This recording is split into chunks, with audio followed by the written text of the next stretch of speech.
we're just trying to explore an issue, and you don't have to, necessarily answer a certain way, so don't feel obligated to, just kind of like answer it.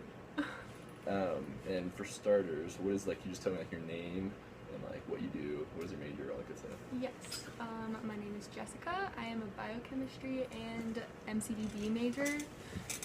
I know you're involved with research. Yes. So, like, what have you been doing? So, I'm currently working on 2 projects. One of them uses polyethylene glycol hydrogels, and we use photodegradable microspheres, which we seed lung epithelial cells on and then encapsulate them in a secondary hydrogel to model lung alveoli. And then the other one, we isolate primary heart fibroblasts, and we are culturing those on hydrogels of different stiffnesses to see if stiffness changes, I guess, their physiological parameters like the secretome and gene expression and things like that. So I feel like, so how much total, like, experience have you had researching? How much total? Or, like, years of total. Oh, years. Almost 3, probably. No, 2.5. Okay, so you're a pretty good person to ask about this issue. Well, so, as undergrads go, I suppose. So is your primary investigator a woman? Yes. Okay, yeah. And then, so do you think that helps in your relationship with interacting with her? And, like...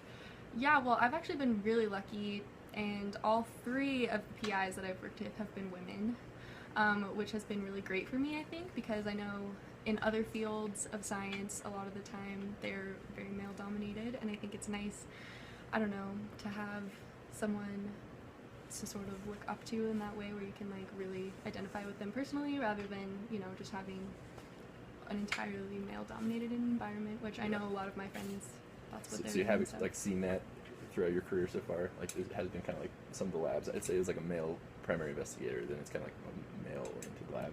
I mean, I wouldn't say in, like, specific labs, but definitely in certain fields. I think that in biology, you get, I mean, I guess just from my personal experience in biology, there have been a lot of, like, really awesome female biologists, but I know that in other fields, like engineering, for example, there's, I don't know, definitely more males that work in those fields, and people who I know have worked in those labs definitely notice that there's that difference, and I think I'm lucky that, like, even all of the graduate students that I've worked with have been female, so I've been really lucky in that way. Would you say that there's, like, a higher ratio of women in your lab because there is the woman primary investigator, or does that not really play a part? I don't know if I'd say that's the case. I think that Christy and also probably Leslie just definitely look for people who are, qualified to be there, and, like, capable and, interested in what we're doing. And I'd say there are, I mean, right now there's probably more females than males in my lab, but it's not, like, super stratified. There's definitely a balance there. Yeah. Okay. And then maybe I just seek out women to work for, who knows? Yeah, not even realizing it. Subconsciously. Would you say that there's, like, an unequal opportunity for people to get involved in terms of gender, or is it pretty equal?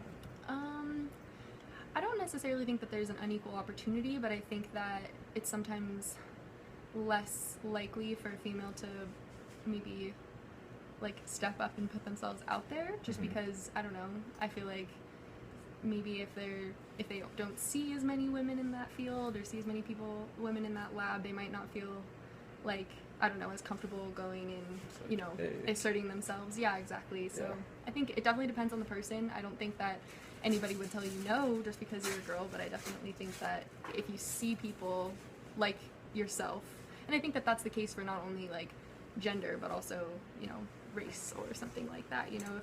If everybody in the lab is white, then you might not feel like you fit in there if you're not. So. Gotcha. Yeah. And then, so in that regard, you mentioned that, like, you see the person, and it's like, if you have the willingness to step up, are most of your professors male that you've noticed in, like, biochemistry, or has it been, like, is it not really a trend? That's an interesting question. I haven't really thought about it. It's a pretty good balance of the classes that I'm in right now, but definitely the, like, no, I don't know. I think that, like, again, a lot of my biology professors are female, but I'd say most of my chemistry professors are male. Yeah. Not necessarily science. Yeah, science as a whole, but, I definitely think that there's still that, engineers and chemists are, like, often male, whereas, like, people in the health field. I think that's even like more women than men now become physicians, but